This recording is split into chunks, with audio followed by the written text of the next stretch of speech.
Welcome to V is for Victory, a podcast about how small businesses overcome big battles. I'm your host, Jill Miller of Vera Creative, a boutique marketing firm in the Chicagoland area where I'm also a part-time professor of an advertising course.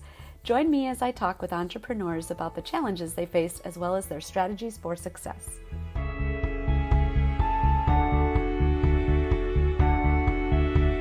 Welcome to episode 23 of V is for Victory. I am here with the founder of GreenPal, Brian Clayton. Brian, welcome to the show.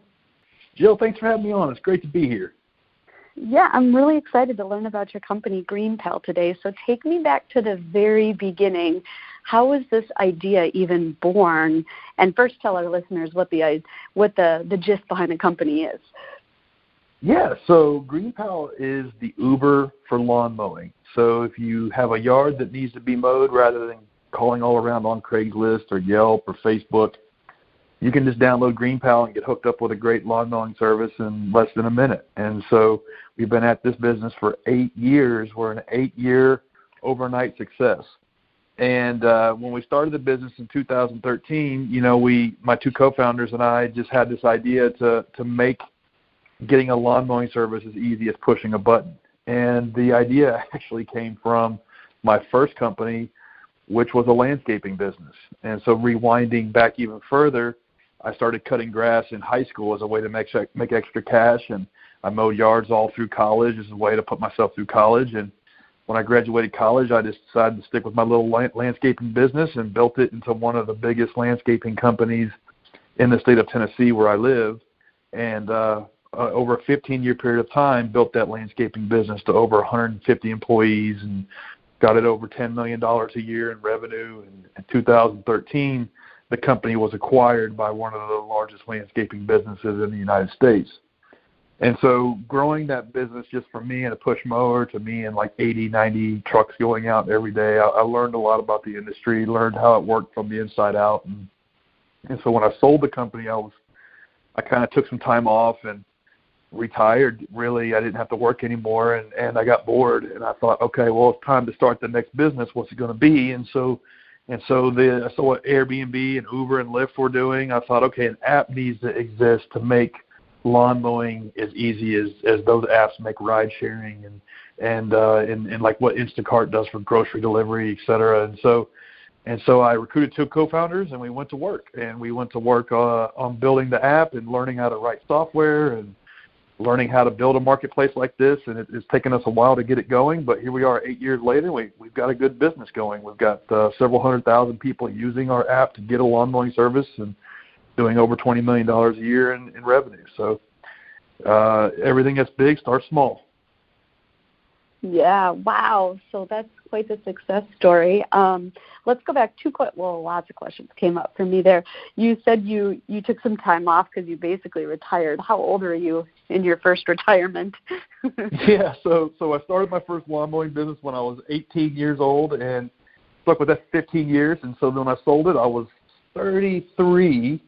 Wow. And the guy that bought my company was worth around $100 or $200 million. And I'll never forget the day he bought my business, and he sat down with me and he said, "Congratulations, you're now a multimillionaire. But let me give you a piece of advice. It's a lot easier to make $1 million than it is to hold on to $1 million." And I thought, wow, man, because I almost killed myself getting this company going, 15 years. I really don't want to go backwards. And so I thought that was really hard. And now he's telling me it's even harder to hold on to the money that I've got, that I got from this sale. And so I thought, okay, well, I'm going to invest this money to where I can't screw it up. And so I made a lot of really secure, illiquid, long-term investments. And so then when I started GreenPal, it's not like I had all this cash to just plow into the business laying around. In fact, I only had like $30,000 or $40,000 sitting around, and I did that on purpose. And so because I knew I wanted the next business to stand on its own like the first one did, and I knew that I wanted it to grow on its own revenues. And so we kind of set it up from the outset that the business had to stand on its own, it had to sing for its supper, and And that made things really hard, but it kind of forced us to build a sustainable business that delighted users and made money. That's awesome. So, because it can be really tempting. It's like winning the lottery, right? All of a sudden you have this pile of cash and you want to go spend it on all the things that you sacrificed probably during those 15 years. Right. And at such a young age, it can be hard to have the wisdom and the discipline, really. But it kind of sounds like you started a business at 18 years old. Where did that come from? Was that something maybe like the hard work? Did your parents instill that? Did you have a mentor at any point along the way? Yeah, so I did have many mentors along the way, but none that I actually personally knew. So I think the idea of going and getting a mentor is a good idea, but a piece of advice that I heard once that always stuck with me, and Mark Cuban once said that never take advice from somebody who isn't doing or hasn't already done what it is you're trying to do. And so I didn't really, have a Rolodex of particularly when I was starting my tech company, of people around me that had done what it was I was trying to do. I'm from Nashville, Tennessee, and so we're not really known. We're known for a lot of cool things, but we're not known for consumer tech. And so it wasn't like I could just hit up somebody from the local chamber of commerce and take them out to coffee and pick their brain. These people weren't around. And so it's like I had to get mentors, but it was like I went to YouTube University. I read every blog I could, and I just kind of poured through everything I get my hands on to dial into the 20 or 30 people that were talking about their experiences building internet companies, building consumer products, and growing and scaling them and trying to learn how they did that. And so, I've got 10 mentors, but they've never met me. And they probably never had time for me. But it's okay. I've learned everything that they've ever said and how they built their businesses, and I've applied it to how we've built ours. I like that. So let's dive in a little bit to the tech side, because I have been involved in projects with tech companies and startup tech companies more specifically, and I kind of know how hard it can be to find good developers. I know how shocking it can be to realize, we need somebody who can really figure out these algorithms and make matchmaking a possibility. And so just walk me through a little bit about the process of starting a tech company and what did you learn about tech that maybe surprised you? Yeah, luckily I was naive and I didn't know what I didn't know. And so that's what got me in the game. I think a good healthy dose of naivete is good when you're starting a business, because if you know how hard it's going to be, you'll never do it. And so for me, I spent 15 years running a hand-to-hand combat style business, blue collar, hundreds of employees, lots of machinery. It was very much a challenging business to run. Every day was organized chaos. And so after I sold it, I thought, that was hard. I don't want to do that again. I want to do something easy now. I want to start a software business, because all these people are getting rich building software, and they don't have hundreds of employees. They just have a couple of engineers, and that's the easy life, and that's really what I want. And if I could just get something going in 2 years, we'll all get rich. And that's really what I thought. And so, man, was I wrong. I was way off the mark for a couple of reasons. One, I didn't know how hard it was going to be to execute and build the software and build the technology. Two, I didn't understand the dynamics of building a marketplace and how hard that is. And then three, I didn't really understand how difficult it was going to be to basically invent a new product from scratch. And so new technology products are generally a new invention, something that does not yet exist. And so you're inventing something, there's no roadmap, and the only way to figure it out is just through trial and error and doing things over and over again, and kind of moving from one failure to the next without a loss of enthusiasm is how I would describe it. And so for us, my two co-founders and I were just as crazy as I was, and we had a chip on our shoulder, and we wanted to prove we could do it. And we kind of got a first year in, and were confronted with the reality of how hard it was going to be to get this thing going. But we were reading every book we could get our hands on at the time. And one book we were reading was The Startup Owner's Manual by an author named Steve Blank. And one thing that he talks about in that book is when you're building a new piece of technology, when you're building a new consumer product, all that matters is getting as much consumer feedback as you can, getting as much feedback from users, and that's and then like they coined the phrase "get out of the building," and it's sad, but like as entrepreneurs, we just want to sit behind our laptop and work on stuff. We don't really want to like go meet our customer at Starbucks or go meet somebody who tried the app and hated it and at their kitchen table. But we did that, and the one thing we saw over and over again were, you know, the first dozen or 50 people that tried, you know, the crappy app that we built, they were disappointed that it didn't work like they wanted it to. They were disappointed that they couldn't push a button and the lawn care service didn't show up on the day they were supposed to, or the prices were too high, or that the service provider didn't do a good job, or that they didn't get any quotes. You know, like all of these things that went wrong. And we heard all this negative feedback, but one thing we never heard was, I don't need this. We never heard that. And so we used that disappointment as validation that this is worth it. You know, like these people wanted it to work. You know, we were able to hustle up 50 people in the south side of Nashville to use the app. I know if we get that many to use it there, then I know we can get 500 and 5,000 and 50,000 and maybe 500,000. And so it was just enough validation to keep going and just move from one thing to the next and not really worry about all the stuff that doesn't matter. Like just focus on one or two or three things at a time, make the app better and better. And it took a lot longer than I thought it would, but you know, after about 5 years, we started seeing some momentum. We started seeing it started to get easier because we could hire people to help us and hire people that were smarter than us. And that's when we started picking up some compound interest. And the first 3, 4, 5 years were really tough, but I'm glad we stuck it out. Yeah, I found when I was working on tech projects, one of the hardest things is just the communication between myself, a marketer, and a developer. You know, it is great. I love working with really smart people too, but sometimes I'm like, oh crap, am I even smart enough to be talking to this person? Because their level of knowledge and their language is so far above and beyond. So when they're talking about, you know, storyboarding out the user experience and, you know, you have it in your head how you want it to work and how it should be, but actually communicating that to a developer who can then put that into programming and algorithms it was really, really challenging for me. Did you find the same was challenging for you? Oh, yes. I mean, that's one of the things that makes it hard is because to win, to succeed in technology, you have to bring in all of these different disciplines.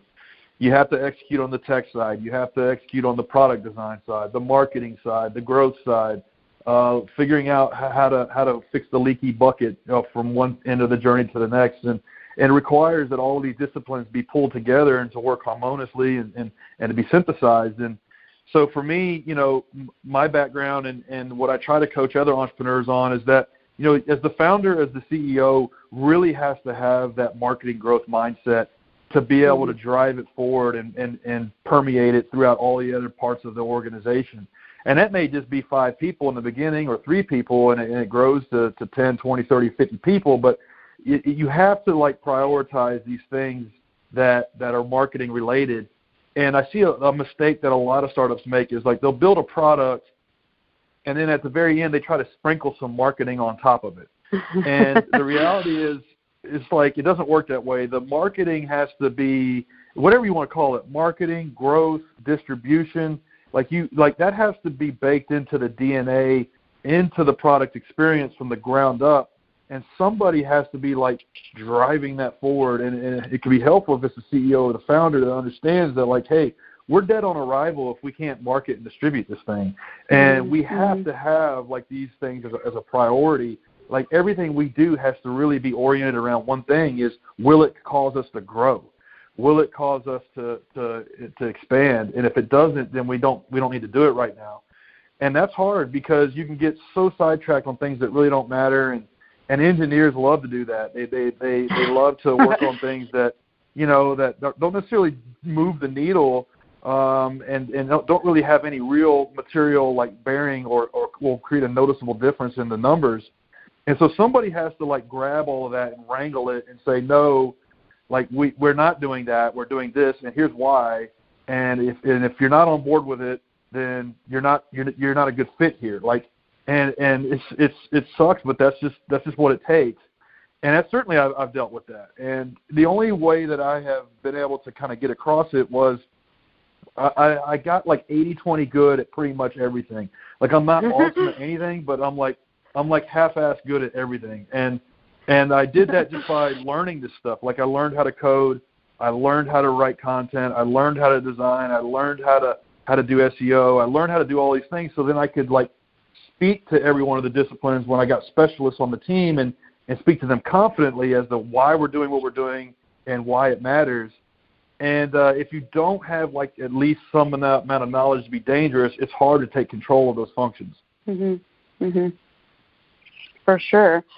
So when we talk about marketing, I love, because I always say on my show, like, people tend to contact me, the marketer, after so many decisions have been made, where I'm like, oh, well, had you brought me in 6 months ago, none of those decisions probably would have been made, and we would have been positioned much better to move you forward. So I love that you kind of reiterated a theme that occurs in my podcast, which is just, you got to be marketing minded from go, from the name of the company, from the logo, right, from the tagline, from the very, the first, concept.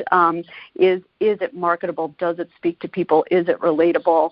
Or is it a turnoff? So I love that you bring that up. I love that you bring up the 80-20 rule, and the way that you applied it was both made me laugh, but also, that's a solid rule in business, and it can apply across the board to so many things. I think, we can kind of imagine, you use the various obvious marketing channels to get the B2C, but what about the B2B? Because you have to have a balance of users and then available businesses that people can be matched with on your app. So what did the growth of the B2B look like? How did you get, lawn care companies to sign up for your app, or was it not a hard sell? Yeah, it's a great question. So to your point, it's not enough to innovate on product, and it's not enough to innovate on developing a solution to somebody's problem. You also, at the same time, have to innovate on growth, marketing, distribution, and you have to kind of do those things in tandem. And so for us, we're a marketplace, and so we have the chicken and egg problem, where in every single city that we operate in, we have to get homeowners and lawn care services onto the platform at the same time and spark those connections. And so for us, how we managed to do that in the early days, well, for suppliers, we just dial for dollars. We would go down the list on Craigslist and Facebook and Yelp and anywhere else where we could find directories of names and numbers for lawn care services, and we would just call them, and we would figure out, like, on Sunday afternoon was the best time that we could get them on the phone, because that's one of the challenges of the lawn mowing business, is that, like, it's hard to get these folks to come quote your property. It's hard to get them to, like, answer the phone because they're mowing grass all day. Right. And so that's kind of the problem that GreenPal solved. But when we were trying to reach out to them, we figured out, okay, Sunday between the hours of 1 and 6 o'clock at night was the only time we could get them to answer the phone or respond to a text message. So my co-founders and I would come in on Sundays, and we would do that every week, and we would set a goal, like, for each of us to get 10 service providers and to get them at least sign up. And that was, like, the thing that we tried to do. And it wasn't easy, but it was doable. And so we hand-cranked it in the early days. And then by way of doing that, we then began to understand how we could develop a self-serve approach to market to these folks and reach out to them. And we did that through a number of ways. After the first 3 years, it was very much manual. Maybe even 4 years, it was all manual. It was still texting, calling, voicemails, emails, trying to pitch them on the idea and recruit them. And then after we started to understand, okay, here's the value proposition for suppliers, and here's what they care about, and here's how you differentiate what we're offering versus, like, all the other things that have already ripped them off. Because there's a lot of other kind of lead generation services, and for good or for bad, they've really kind of worn out the supplier base. So they've already, like, had their ear bent by Home Advisor, Angie's List, Thumbtack, maybe even Yelp, where they've already, like, pissed away $500 or $1,000, and, like, they didn't get any ROI. And so when you call them, they think you're the same as that. And over time, we began to really understand how we could like differentiate ourselves. And so then only by way of hand cranking it, we were able to bake it into a self-serve approach. And we invested a lot in content. We created like the best guides on how to do things to grow your landscaping business.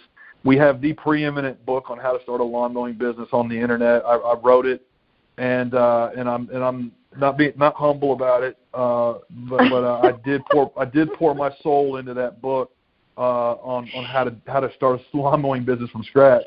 And so we get a lot of service providers sign up through those means, and then we also do some Facebook advertising, but not a lot. And then and that's how we approach the supply side, and then to get them on the platform so they're kind of on the shelf ready to be hired when a homeowner needs to hire them. Got it. I love it. So you're kind of the middleman. So how do you weed out the businesses that don't provide the level of service that you want for your customers? How do you weed those out, and how do you kind of manage and mitigate that risk of your company getting blasted because somebody on the B2B side dropped the ball? Yeah, it's tough because they don't work for us. We're not their boss, and they're not our employees. They're not even our contractors. Our platform, our technology's job is to connect buyers and sellers in much the same way as like Amazon third-party services or eBay or even Airbnb. The ability to, if you stay in a crappy Airbnb, Airbnb doesn't own that property. Like Airbnb didn't forget to like meet you with the key, and so, but Airbnb has to do a good job to prevent those catastrophic events from happening, and that's our role. And so it's like if you're a homeowner and you need to get your lawn mowed, it's so much harder than it needs to be. You have to call 10 or 20 people, leave 3 or 4 voicemails. Maybe one of them will give you a quote. You can hire one and they won't show up. And so the 100 things that can go wrong between trying to get somebody to come out and do this chore for you, it's our technology's job to solve every one of those problems. And that's why it's taken us so long to build a reliable, predictable, consistent experience, is because there's just so many things that can go wrong, and we've had to build kind of the software solution for all of them. And so in short, how we kind of prevent catastrophic failure and prevent the homeowner from having a bad experience is we measure and score service providers on about a dozen different aspects. And so, like, how often do they show up on time? If you hire them for Thursday, how often do they show up on time? And so that's called a reliability rating. And so that is shown alongside their price when you can consider them to hire them. So it's like, okay, this guy or this gal is $28 and they have a 62% reliability rating. Wow, okay, that's not really good. I actually need somebody to show up Thursday. This person is double the price, but they have a 98% reliability rating. And so it's like you can then make the best decision as a homeowner to hire the best combination of reliability and price. And we also capture reviews, qualitative reviews, the 5-star review system that we're all used to. And then also other things like how often do they get booked for a second lawn mowing? That's one of the best like passive indicators of quality and consistency and good customer service. If you hire Joe's Lawn Service to come mow your yard this Tuesday, they show up and then you book them until the end of November. Well, that's a good indicator that Joe did a good job. And so these are like all of these things we use to leverage to understand, okay, these are the good service providers. These are the ones that are so-so. And the ones that really stink, we expel from the platform so homeowners don't have to engage with them. Right. I love that the technology kind of handles that then, and it turns it back onto the business, and they need to be, responsible to keep their rating. Well, the thing is, it's like the lawn mowing business has such low barriers to entry. It's a great way to cut your teeth on business ownership. And it's funny, a lot of interviews I do, people will say, well, my first business was a lawn mowing business. And it's like, it's cool that way. Like it can teach you so much about how to run a business, but it also attracts a lot of newbies. And we're not taught how to run a business in high school. We're not taught how to run a business in college. We're not born knowing that we have to be proactive. We're not born knowing that we have to be consistent and reliable and follow up and do the things we're supposed to do. You kind of learn that through trial and error. And so it's our product's job to teach that service provider in like rapid in rapid succession to know, okay, this is how you run a successful lawn mowing business. These are the things you need to do, and here's how you're scored. So it's almost kind of like an accountability layer to promote the good ones and weed out the folks that probably don't need to be in business for themselves. Yeah, for sure. Oh, I like this. I like this. I like where this is going. Talk to me about what it's like having two co-founders. So you've got three people. Do you guys butt heads? How far back do you go? And just a little bit about, not being the sole decision maker. Yeah, so I recruited two co-founders to start this business, and quite frankly, I just got lucky. I was looking for one thing when I decided who I wanted to start a business with, and I just wanted somebody who had ambition, who was motivated, who just flat out wanted something more out of life than what they were getting, and that the business could be the thing to get them there. That was all I was looking for. And, none of us knew how to code. None of us had ever built a software product. We were very much like learning on our own in the early days. And so I got lucky in that way. I got two people that I could trust who just wanted to work their face off. That doesn't always happen. And so my advice for new startups and entrepreneurs that are thinking about recruiting a co-founder is, well, take a pause, hold on. You don't necessarily have to go get a co-founder. A lot of times business owners will think, particularly in the tech space, like the first thing I got to do is get a co-founder. And not really. And a lot of times it's like a coping mechanism. It's like, well, if I can get somebody to start this business with me, then I feel better about it, and like I don't have to fail alone. Yeah, exactly. Work, and that's actually not going to increase your chances of success. In fact, the probability is it's going to increase your likelihood of failure. And so my advice is, do not get a co-founder unless you find your business soulmate, like the person, like, we usually date somebody for at least a year, so before we marry them, and we want to spend the rest of our life with them. Yet we'll start a business with somebody we've known 2 weeks, which is just crazy, because if you're going to make a go of this business, you're going to spend more time with that person than you are your spouse. And if the business is successful, just statistically speaking, it's going to last longer than most marriages do. And on top of all that, it's so much easier to get a divorce than it is to unwind a business partnership. Yeah. I think you just brainstormed your next matchmaking business. It's crazy business. to me.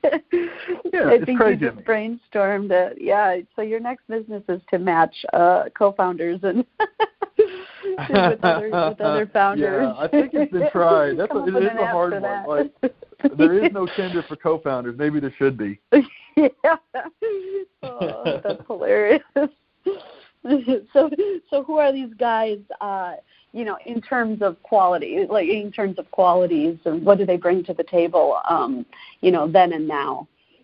Yeah, so when you're starting a tech company, Paul Graham, who is the proprietor of a accelerator called Y Combinator, who has produced Airbnb, Coinbase, Instacart, Stripe, like the 20, 30 billions and billions of dollar companies that you would know. He said he's like a guru when it comes to startups, and he says that when you're starting a business with somebody, if you're going to get a co-founder, ideally you would have the dynamics of a hacker and a hustler, and you would have somebody who knows the tech side, and then you have the other person who's just like driven to seek out sales and move the ball forward. And like if you can bring those two types of people together, that's usually like the best match made in heaven for two co-founders.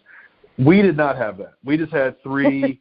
We really had three hustlers, and so it goes back to this. I didn't know anybody that could write code. I didn't know. I wasn't in those circles. I didn't know anybody who was an engineer, and I tried. We really tried. We went to meetups and we tried to find people who wanted to join our cause, but we got nowhere.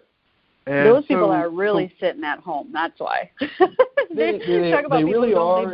They're busy, and a lot of times they're working on their own stuff, and so it's really hard to unless you're already in those circles, it's really hard to break into it. Yeah. And so for us, we just by default we thought, well, maybe we don't have to learn how to code. Maybe we can just like pay somebody to build this thing, and maybe that'll be all we need to do. So we pulled together our money, and we paid a development shop in Nashville to build what we thought the first version of GreenPal should be. And it was like $150,000 of our own cash that we pulled together. And this was like loans from family, credit card checks, liquidated 401ks, like you name it. And long story short, it took 8 months for this shop to build what we thought GreenPal should be, and like it was a total failure, total unmitigated flop, zero disaster. And can I ask, did you have any sticker shock in there when you started to work with developers too? Was the price tag a little something you weren't maybe expecting? It was so foreign to me, and so like I didn't have the first like point of context to even know what I didn't know. Like they could have told me $1 million, and I'd been like, okay, I'm going to get a second opinion, but I guess that sounds right. It didn't matter. Not a lot of research went into that. Yeah. And to your point, we interviewed like 4 development shops, and we got quotes anywhere from $7,000 to like over $500,000. Wow. And so, yeah. So, in retrospect, we should have just gone with the $7,000 one because we would have learned the same thing. If it wasn't going to work out anyways, yeah. Right. Yeah, exactly. We would have learned the same thing that, hey, guess what? If you have dreams of being in the technology business, somebody on the team has got to know how to build software. And looking back, it's kind of like as insane as maybe trying to start a 5-star restaurant with no chef. And like, hey, why didn't this work? Like, well, because nobody knows the first thing about recipes. Nobody knows the first thing about like what we're even making, and like, it's just asinine. And so for us, we learned the hard lesson that if we were going to be in the tech business, we were going to have to learn how to write software. And so I took every online course I could to write front end code, and my co-founder went to a boot camp and learned how to develop back end software. And then we came to realize that wasn't even enough in probably year 2 or 3. And we thought, well, shoot, we gotta figure out a way to pay somebody to help us. And so my third co-founder, back in those days, you could make like $30 an hour driving for Uber. He would drive for Uber, and we figured out every hour of drive time we could afford to pay a developer in Pakistan $30 an hour to help us. So literally, like, rather than like learning how to build software, he drove for Uber, and that equated to dev hours. And so we did everything we could to get it going, man. It was hard. It was really tough. So talk to me then about, like, I mean, I know you say that was a really tough battle, but was there anything bigger? What was your biggest battle, do you think, that you guys faced? So many things. Learning how to build software was a hard one. Learning, I could just never, like, for the life of me in the early days, I never could understand why, like, the apathy of service providers. Like, I thought they would be beating our doors down, and they would just like be quoting like crazy, and they would just be Johnny on the spot, and they never were, and they still don't. And so like we've had to build the technology and the software in such a fashion that deals with that. So that was a hard one. The lack of like really nobody cares about what you're doing, and really certainly nobody cared about what we were doing. I remember some of the punches in the stomach were in the first year. When we had this crappy product, all I needed was just people to use it, so then I could like learn from that. And so we passed out flyers all over Nashville where we live, like 200,000 of these things, and we got a few, maybe like 100 people try it. And so I had like 20 or 30 people using the thing, and then we would meet with these folks and try to learn from them. But like even like my best friend at the time, like I would be like, hey man, I've been working on this thing for a year. I need you to use it to get your grass cut. And he would say, I really like my guy, and he doesn't want to use it. And so I was like, man, bro, like I'm trying to like invent something here. I need your help. And he never did use it. And come to think of it, I'm not friends with that guy anymore. And so it's like, so a lot of the like punches in the stomach were how hard it was, how much we didn't know, how little of a crap anybody gave, and how if it really, I mean, you really come to realize if it's going to be, it's up to you and your team, and that's it. Nobody's going to help you do it, and you're only as good as how much value you are delivering to people. And that was just like a humbling lesson that we learned in the first year. And that's what makes you a good entrepreneur. That's what makes you a better person. And that's one thing that business can do for you. I love it. Yeah. There was another guest that I had on my show, and she kind of mentioned the same thing. Like one of the biggest, hardest battles that she faced was like rejection, even from her own family that wouldn't refer her for her services, you know, and it's like, well, what do you mean? Like, don't you trust me? Yeah, it's just kind of crazy. So that does feel like a punch in the gut, like very well said. What about biggest successes? What would you Well, so we've been at this 8 years and something like 300,000 people using the product, and so we've come a long way. So it's like you're tempted to look back and say, wow, look how far we've come. But it never, ever, ever feels that way. You always feel like it's day one. And even over an 8-year period of time, there was never like one moment where we just broke out and it was just, oh, now we're going. It was just slow and steady, 1%, 5%, 10% improvements that compounded over a long period of time. And you know, like when it comes to like business, there's no one move on the chessboard that wins the game. It's always like a slow build up. And to use yet another analogy, it's kind of like American football, where you're going to be running to the running game. You're never going to take long shots downfield, particularly if you're self-funding the business. And that's how it was for us. And so like there was never any huge wins. Now there were like moments that I remember when I knew the thing was going to work, and that might have been like in year 2. When my co-founders and I were working on a Saturday, and we worked 6-7 days a week for several years, and I remember on a Saturday, and something like 20 or 30 people signed up, and I didn't know who any of them were, and that was a big moment. Like when now we have thousands of people a day sign up, but this was like from your social circle. There was 20 or 30 people signed up, and I didn't recognize any of the names, so that was a big moment because I knew that, okay, well, if 20 or 30 people have discovered this by some things that we're doing, and they've signed up and they've hired somebody, well, I know I can 10x those numbers, and I know I can get to 3,000. And if I can get to 3,000, I'm pretty sure I can get to 30,000. And then after that, I may have a business. And so it was just enough. Like, I just knew if we kept doing the things we were doing, that the numbers would eventually begin to compound. Yeah. So I want to wrap this up with just a few kind of rapid-fire questions. Are you listening to any podcasts or reading any books right now that you would want to recommend to our listeners? Yeah. The notion of like work-life balance, I think is misguided advice, particularly for new startups, new entrepreneurs. Maybe you can only work 40 hours a week, and that's true, but like the other 20, 30, 40 hours a week, you need to spend learning.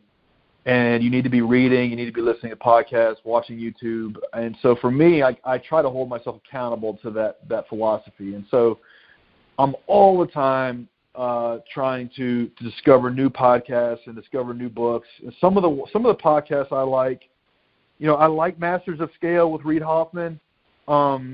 Just an asterisk there, like Brian Chesky of Airbnb, like he might as well be on Pluto as far as we're concerned.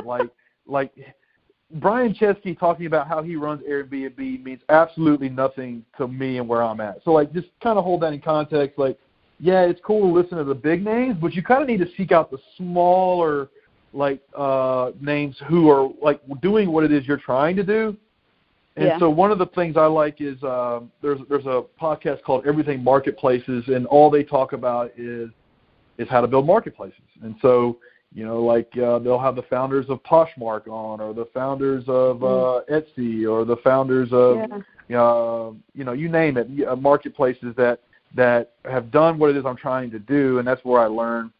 And then as far as books, there's an author named Donald Miller who I'm like reading every book he's ever written, and he wrote a book called The Story Brand, which is really good. Oh, yeah. And so basically anything Donald Miller's ever written. I'm working through those. Always reading, always trying to listen to podcasts. Nice. I got to read the story, Brand, because you're the second person, like, in a month that has recommended it to me. So I think the universe is trying to put that book in my hands.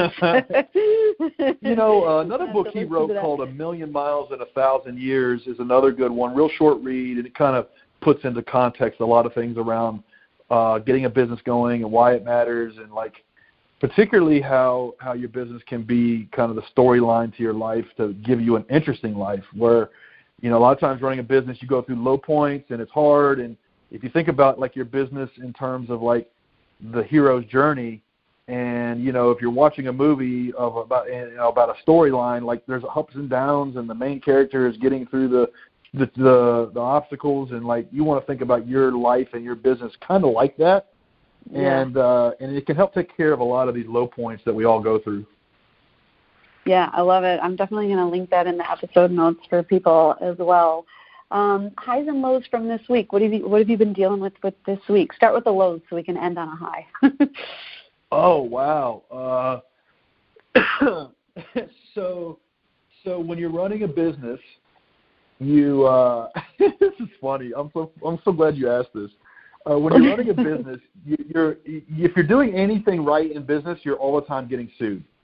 And so, like, it's just lawsuits are just always a part of business. I've luckily, knock on wood, I have never been sued running GreenPal, and it's probably going to happen at some point for some reason. But running my first company, I was probably in a lawsuit, 2 or 3 lawsuits at a time, just for, you name it, silly stuff. Like one time we had a lady trip over a garden hose, and it wasn't even on a garden hose, but they sued us. And so it's like some weird stuff like that happens all the time. And so when you're running a business, like you're all the time like being like, you'll just be walking up to your front door and somebody will jump out of the bushes and they'll say, hey, are you Brian Clayton? I'm like, yeah, you've just been served. Like that happens. Like that's going to happen if you're running an 8-figure business. It's like one of these things nobody tells you about. And so it was actually Wednesday of this week. I get a email from, I live in a condo building downtown Nashville, and I get an email from the concierge that says, hey, we had to sign for something for you. Just want to let you know you need to come pick it up. And I don't get mail there. And so I'm like, what the hell? Who is serving me with some papers now? And so like for all day long, I had this big pit in my stomach, and I was like, golly, who is suing me today? And so I get there, and I was like, okay, let me see what these papers are. And it was like it was the Four Seasons is building a brand new tower downtown Nashville, and it was them sending me like a pitch on to buy a condo there. And I was like, golly, y'all just ruined my day. But I was like, I breathed a sigh of relief nobody was feeling it. So like that was the low point of the week. High point of the week is where GreenPal is growing 50% year over year. Our numbers are holding strong. We get a lot of our traffic through Google, and so you're kind of at the whim of like Google's algorithm changes, and the Google gods have been good to us yet another week. So that's the high point. The Google gods. Oh, I love that.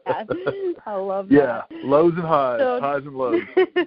Thank you for sharing. Tell our listeners where they can connect with GreenPal and get your book, that book that you're not humble about. So anybody listening to this that doesn't want to cut your own grass, you can just download GreenPal in the App Store or Play Store, or go to yourgreenpal.com. Anybody wants to hit me up, you can hit me up on Instagram or LinkedIn. Just shoot me a DM on either of those, and shoot me a connection on either of those. Great, and I'll link that in the episode notes as well. What about your book? No book yet. Maybe I should start one. Okay. Yeah. I don't know if anybody would read my book. Would you read my book? Maybe. Well, no. Let me get this company sold, and I'll write a book. I thought for some reason you said you had a book online. Everybody's got a book these days, but I don't have a book. Okay, my bad. Sorry, listeners. I'm reading all the books. Yeah. I would love to write a book, but I don't even know where to begin. You get started on your book and shoot me an email, and then I'll get started on mine. Yeah. That's a deal. Well, thank you so much for your time. I really enjoyed just talking with you and laughing with you and hearing your story. It's super inspirational. I love old school hard work. I think we lack that in society today. So I definitely have a lot of respect for you. And just, again, thank you so much for your time today, Brian. Thank you for having me on. I enjoyed it.